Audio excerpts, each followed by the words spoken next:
Toronto's arts, culture, and living podcast. You're listening to Amanda on Futureale's Word on the Street. Hello everyone, and thanks for listening in to this week's podcast. Now today we have a special guest sitting down with us. It is the Stephen Lewis. He is going to be talking to us about his life and all the work he's done as a politician, a broadcaster, a diplomat, and of course, as the founder of the Stephen Lewis Foundation. In 2002, the Governor General of Canada appointed Stephen Lewis as a Companion of the Order of Canada for his work in Africa and the United Nations. He also has 2 secondary schools in Toronto named after him, and in 2007 received the World Citizenship Award from the World Association of Girl Guides and Girl Scouts. I got a chance to get an exclusive interview with him just for our listeners of Word on the Street. All right, so thank you very much, Stephen Lewis, for being here with us today. Pleasure.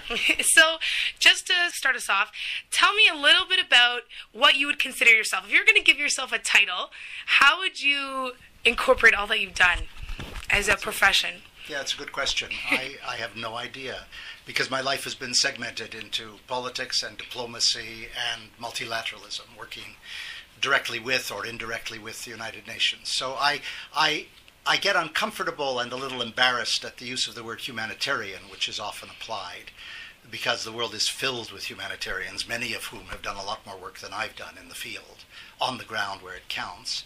I guess advocacy, a social activist, that kind of thing would at this point in my life best describe what I do, although most people think of me, ironically, as an ex-politician. So we're gonna talk about a little bit of all of that.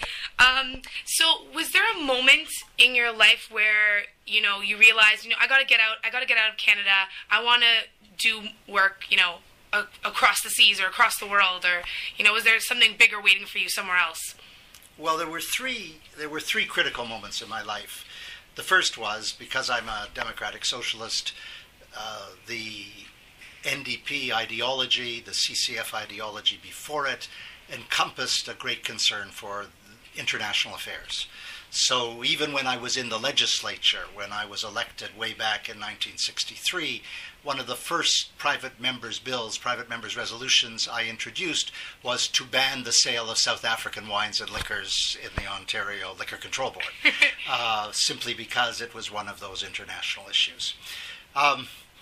Then, when I left university in a highly undistinguished way, that is to say, I flunked out, I went off to work for the Socialist International in the United Kingdom, but found myself taking more than a year in Africa and picking up the African bug and wanting to return regularly. And I have been moving back and forth from Africa for 51 years, so it has become the continent where my heart lies. And that was also obviously an international imperative. But I suppose the very real touchstone was when, quite unexpectedly, the then Prime Minister Brian Mulroney appointed me Canadian ambassador to the United Nations in 1984, and that opened up, well, it's now 26, 27 years of work in multilateralism, in the international community, with, as I said before, the United Nations. And therefore, each of those moments, ideologically and geographically and then diplomatically, they formed the interest in international affairs. Okay, and I know, so you mentioned that you were kind of randomly appointed by Brian Mulroney, and also you stayed a year in Africa. I think that's when you were in Ghana, correct? Right. So it sounds almost like a lot of this was spontaneous and out of nowhere. Like, did you go in with a plan, especially like going to Africa and staying for over a year? Did you kind of have a bug in your mind thinking you might be staying for a little longer than just a conference? I guess once I was there, I was so enchanted by Ghana itself that the opportunity to stay longer seemed to me to be extremely appealing.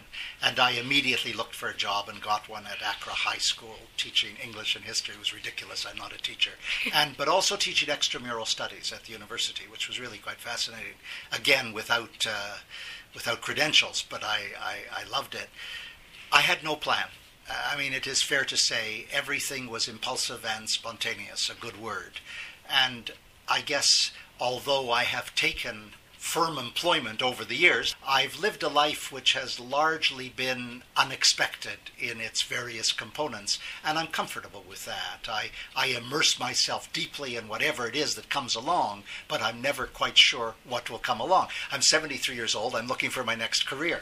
If you can provide it to me in broadcasting, I'll be glad to have it. Well, you did have your stint as a journalist, working for CBC and City TV in Toronto. Do you miss that at all? I worked for City TV as a daily commentator, and I did that fascinating conversation every week on the CBC with Dalton Camp and Eric Kearns when Peter Zosky was the host, which I value to this day because Dalton Camp was for me the ultimate mentor. But my broadcasting career, again, was kind of quixotic and haphazard. I had no particular plans. I'm not a writer. My wife is a writer. My journalism was a kind of fill-in time factor, and so was labor arbitration between 1978 when I left politics and 1984 when I went to the UN. I did a lot of labor arbitration, sitting as a union nominee on arbitration boards. It was fascinating. I enjoyed it. But my family says that in that period I was completely insufferable. Wow. None of them could stand me because they say I didn't have a cause.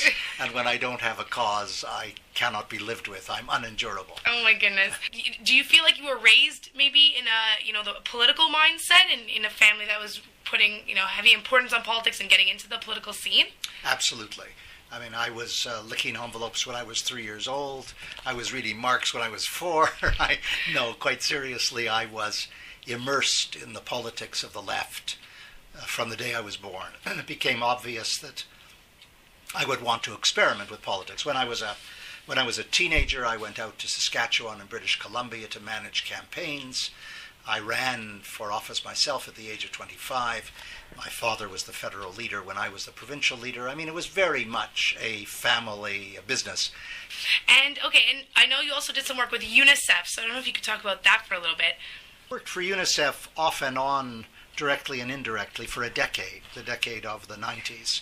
I was formerly the Deputy Executive Director between 1995 and 1999 when I oversaw all the international programming, which was utterly fascinating and an absolute privilege. So you travel everywhere from Bangladesh to Colombia to God knows how many countries in Africa to see the programming on the ground and what UNICEF was doing and how we could improve the programming and how we could improve our relations with government and were we making a difference in the lives people led, particularly and obviously for children.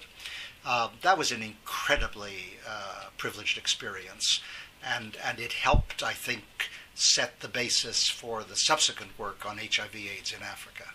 And so now, speaking of which, your Stephen Lewis Foundation, which started back in 2003, what prep work went into making that, and did you have a game plan, or was it another spontaneous move on your end, or what was the backstory?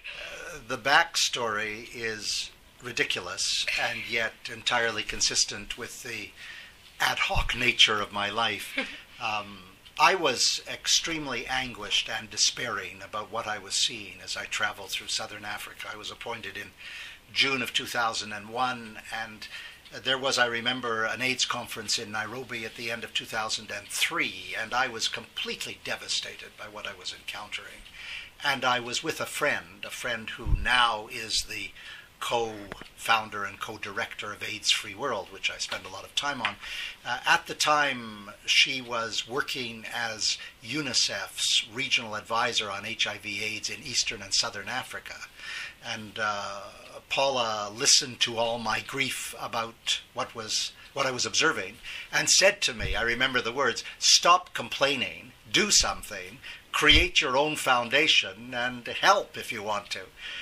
So that was the spur to get me to create a foundation. And I begged my older daughter, Ilana, who was then living and working for the UN in New York, to come back to Toronto and head up the foundation. She agreed to do it, assuming, and this is true, that she would be able to run it from her kitchen table. Oh, wow. And we'd never really raise more than $200,000 to $250,000 a year, but that was really worthwhile. We're now raising over $10 million a year, and the money goes up, and have supported over the course of the 7 years something like 300 projects in 15 countries. At any given time, we're sustaining financially 150 to 180 projects. These are all community-based projects. By the way, we don't get money from the Canadian government, not a penny at this point. We get very little money from major corporate backers. In fact, the CIBC is really the only major corporate backer. All the money comes from individual Canadians, 70,000 individual Canadians, which shows how enlightened and generous and decent and motivated and committed Canadians are as a people and a country. And it's turned out to be quite wonderful. I mean, I'm chair of the board, but I really have very little to do with it. All the decisions are made by the staff. The board does not have to approve proposals. That was a dream which Ilana and I had at the outset. We wouldn't go the old route of the old foundations. The board would meet to discuss overall issues, but the staff would make all the decisions so things didn't get held up. And they do, and it's turned out to be quite wonderful, and I think it has helped change the course of the response to the pandemic on the ground, particularly amongst orphans and grandmothers, and food, clothing, shelter, school fees, health care, all the things that keep body and soul alive. Right. And so now, you said that there's not a lot of huge corporate backers. Was that something specific or do you feel like it just, reaching out to Canadians, it came natural because it was all a part of the awareness that you're, trying to promote, or... That's a nice way of putting it, and it's also an accurate way of putting it. The truth is, and again, we just didn't anticipate it, the tremendous stimulus to the creation of the foundation within Canada was created by Stephanie Nolan, the Globe and Mail journalist, who wrote a really quite remarkable piece on the work as envoy, but the interest in creating a foundation. And it was Stephanie who prompted the Canadian outpouring. And her articles and then the emergence of the foundation seemed to grip the interest of the Canadian public. And as a result, the contributions came flowing in. We didn't solicit them. They just came in. So it wasn't so much a matter of including or excluding. We just ran as quickly as possible to keep up with the people who were contributing. We were incredibly lucky because the International AIDS Conference was held in Toronto in 2006, so that gave us another very high profile during the course of the life of the foundation and kind of gripped the Canadians. Then Ilana initiated the Grandmothers to Grandmothers campaign, where the Grandmothers of Canada would help the Grandmothers of Africa, and that has prompted 250 grandmother chapters with 10,000 grandmothers across Canada who have turned out to be a formidable social force. So the foundation just grew spontaneously from point to point.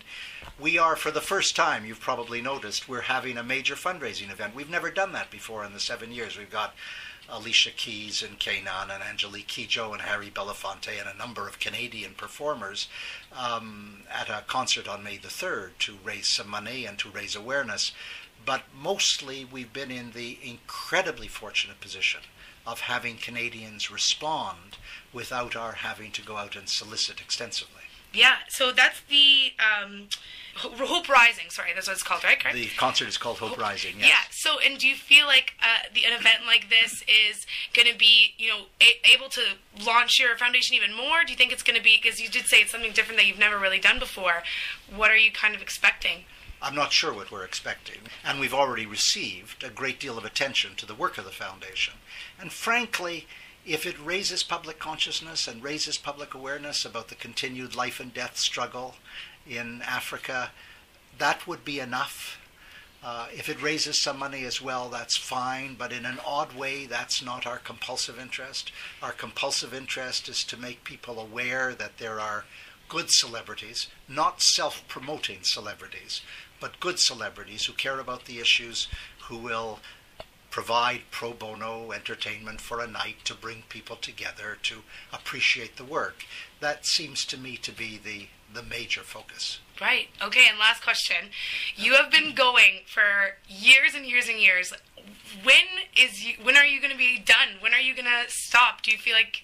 That's a fair question. When they lay me in my grave, I will stop. I don't intend to stop before then. Okay, well, God bless, because, you look good, and you're just, I know you're off to Trinidad today. Yeah, I sit on a United Nations Commission on HIV and the law. So this is a commission of people from around the world. There are about 12 to 15 of us on the commission that are meeting in regional places. This is the meeting in the Caribbean to receive submissions from groups who are affected and try to come up with a report at the end of this year, which we hope will change the minds of governments. So that's why I'm off to Trinidad. It's only for 36 hours. It's kind of nuts, but it's important. Wow. Well, amazing. Have a safe trip, and thank you so much again for sitting down with me. It's a pleasure. Thank you. That's it for this week's podcast. My name's Amanda, and that was The Word on the Street.